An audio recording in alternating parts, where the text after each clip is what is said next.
பிரியமானவர்களே, ஆண்டவராகிய இயேசு கிறிஸ்துவின் பரிசுத்தமுள்ள நாமத்தில் உங்கள் ஒவ்வொருவருக்கும் என் அன்பின் வாழ்த்துக்கள்.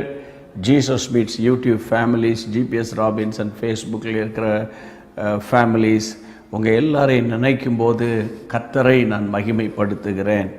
இந்த கடைசி நாட்களில் தேவன் உங்களை அழைத்து தெரிந்து கொண்டு அவருடைய பிள்ளையாக வைத்திருப்பதற்காக உங்களை நினைக்கும் போதெல்லாம் தேவனை மகிமைப்படுத்துகிறேன்.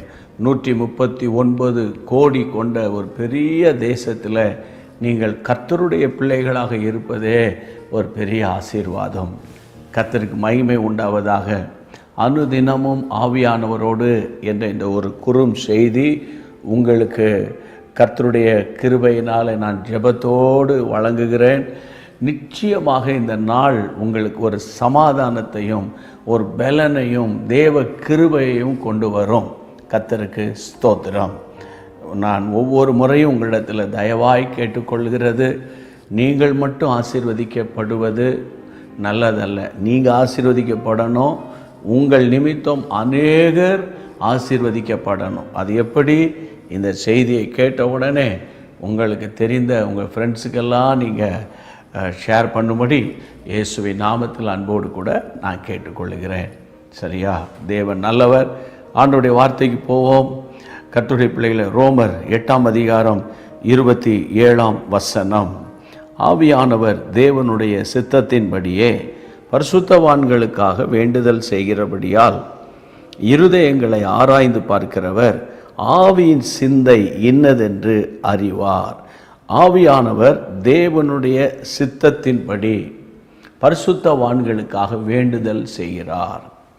ஆவியானவருடைய சுவாபங்களில் ஒன்று தேவனுடைய சித்தத்தை அறிகிற அறிவை கொடுக்கும் கிருபை பொருந்தின ஆவியானவர். அப்போது நம்முடைய கிறிஸ்தவ வாழ்க்கையில் மிக முக்கியம் கர்த்தருடைய சித்தம் அல்லவா? நீங்கள் என்ன செய்தாலும், நீங்கள் எங்கு போனாலும், எதை முன்னெடுத்தாலும், நீங்கள் எந்த காரியத்தை செய்ய விரும்பினாலும் அதில் தேவனுடைய சித்தம் இருக்கிறதா என்று நீங்கள் பார்ப்பீர்கள் அல்லவா? தேவ சித்தத்தை அறிவது எப்படி என்று ஆர்வமாய் கேட்பீர்கள் அல்லவா?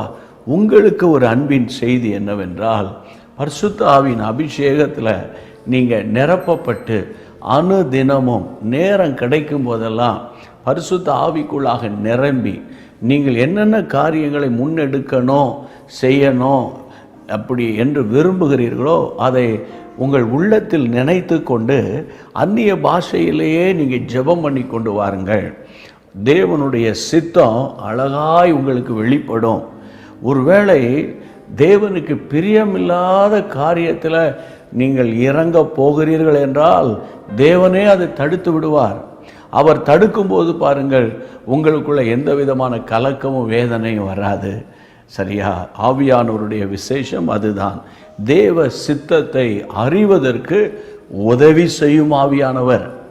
தேவனுடைய சித்தத்தை அறிந்து கொள்வதற்கு உதவி செய்யும் ஆவியானவர். கர்த்தருக்கு ஸ்தோத்திரம். ஜெபம் பண்ணலாமா? தேவன் நல்லவர். உங்கள் குடும்ப காரியம், பிள்ளைகள் காரியம், எதிர்காலம் எல்லாவற்றையும் ஆண்டவர் கரத்தில் ஒப்பு கொடுத்துருங்க. விசேஷமாக இந்த நாளில் அவருடைய சித்தம் நிறைவேற உங்களை அர்ப்பணிங்க. ஜெபிப்போம். தகப்பனே, இந்த நாளுக்காக உமக்கு நன்றி அப்பா.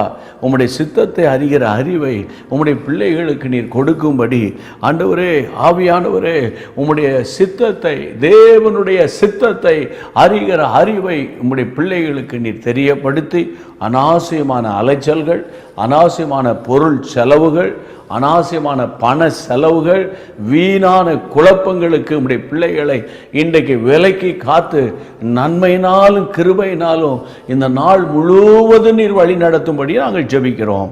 உம்முடைய கரத்தில் ஒப்பு கொடுக்கிறோம். கர்த்தாவே, ஜெபத்தை கேட்ட தேவனுக்கு ஸ்தோத்திரம், ஸ்தோத்திரம், ஸ்தோத்திரம். இயேசுவின் நாமத்தில் பிதாவே, ஆமேன். கர்த்தர் உங்களை அளவில்லாமல் ஆசீர்வதிப்பார். God bless you. அன்பான தேவனுடைய பிள்ளைகளே, இச்செய்தி உங்களுக்கு மிகுந்த ஆசீர்வாதமாக இருந்ததென்று நாங்கள் நம்புகிறோம். தொடர்ந்து எங்கள் செய்திகளை கேட்டு கர்த்தருக்குள் ஆசீர்வதிக்கப்பட ஜீசஸ் மீட்ஸ் மினிஸ்ட்ரீஸ் என்கிற எங்கள் யூடியூப் சேனலை சப்ஸ்கிரைப் செய்யுங்கள். மேலும் உங்கள் ஜெப உதவிக்கு எங்களோடு நீங்கள் தொடர்பு கொள்ள வேண்டிய தொலைபேசி எண் 9841252836 மற்றும் 72995 4633. Email gpsrobinson@hotmail.com. கர்த்தர் உங்களை ஆசீர்வதிப்பாராக.